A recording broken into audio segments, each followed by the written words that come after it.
Welcome to Ruma village story, back to my channel. তো আমার প্রত্যেক বন্ধুকে জানাই অনেক অনেক ভালোবাসা শুভেচ্ছা। তো আজকে বন্ধুরা, আজকে চলে এসেছি নতুন একটা রেসিপির ব্লগ নিয়ে। চলো তোমরা পুরো ভিডিও দেখতে থাকো। এখানে দেখো সব সবজি আনাজ কেটে নিয়েছি। তো এখানে কুঁদরি কেটে নিয়েছি, আলু, আর দেখো এদিকে পাকা পটল। আমি তো বলেইছিলাম আমার পাকা পটল খুব ভালো লাগে, আজকেও আমি পাকা পটলের ভাজা করব।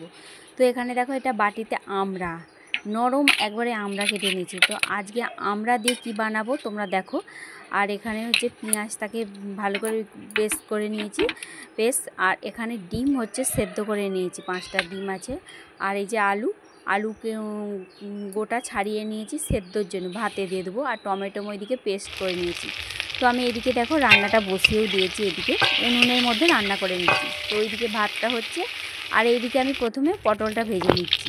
তো পটল ভাজা হয়ে গেছে, তারপরে আমি এখানে ডিমগুলোকে ভালো করে ছাড়িয়ে আর ডিমগুলো ভেজে নিয়ে ডিমের রেসিপিটা আগে বানিয়ে নিয়েছি। তো এবার বানাচ্ছি কুঁদরের রেসিপি। চলো কুঁদরের পুরো রেসিপিটা তোমরা দেখতে থাকো, কিভাবে আমি এই আলু আর কুঁদরের রেসিপিটা বানাই। তো এভাবে বানালে খেতে কিন্তু খুবই ভালো লাগে। তো কুঁদরি খেতে আমাদের ছেলেরা খুব একটা পছন্দ করেনি, কিন্তু আমি এইভাবে বানিয়েছিলাম, ওরা কিন্তু খেয়েছে, খুব ভালো লেগেছে ওদের। দেখো প্রথমে আমি কুঁদরিটাকে ভেজে নিয়েছি ভালো করে, তারপরে আলুটাকে ভেজে নিলাম। তারপরে একটু ওই তেলের মধ্যে একটু তেল দিয়ে ওই যে পেঁয়াজ কুচিয়ে রেখেছিলাম, আর রসুন একটু কুচিয়েছিলাম, আর কাঁচা লঙ্কা একটা, সেইটাকে ওর মধ্যে তুলে দিচ্ছি। দিয়ে ওইটাকে ভালো করে লাল লাল করে ভেজে নিয়েছি। আর টমেটোটাকে বেশ পেস্ট করে রেখেছিলাম, সেই টমেটো পেস্টটা ওর মধ্যে দিয়ে দিচ্ছি। দিয়ে এবার নুন দিয়ে দিচ্ছি, যেমন স্বাদ অনুযায়ী নুন, তারপরে একটু হলুদ গুঁড়ো, তারপরে দিয়ে দেবো লঙ্কার গুঁড়ো।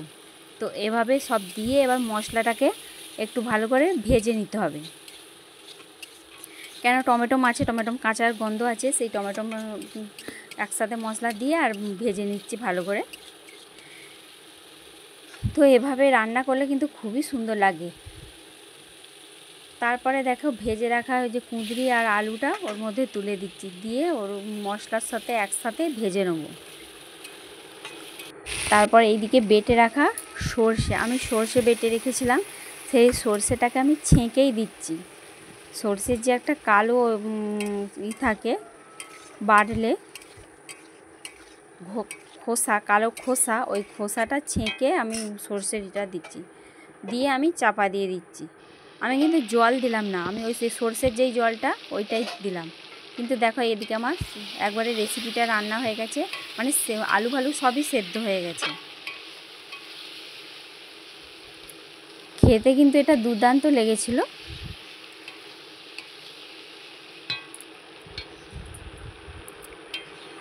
তো চলো কি কি রান্না করলাম সেটা তোমাদের সাথে আরেকবার শেয়ার করে দিই।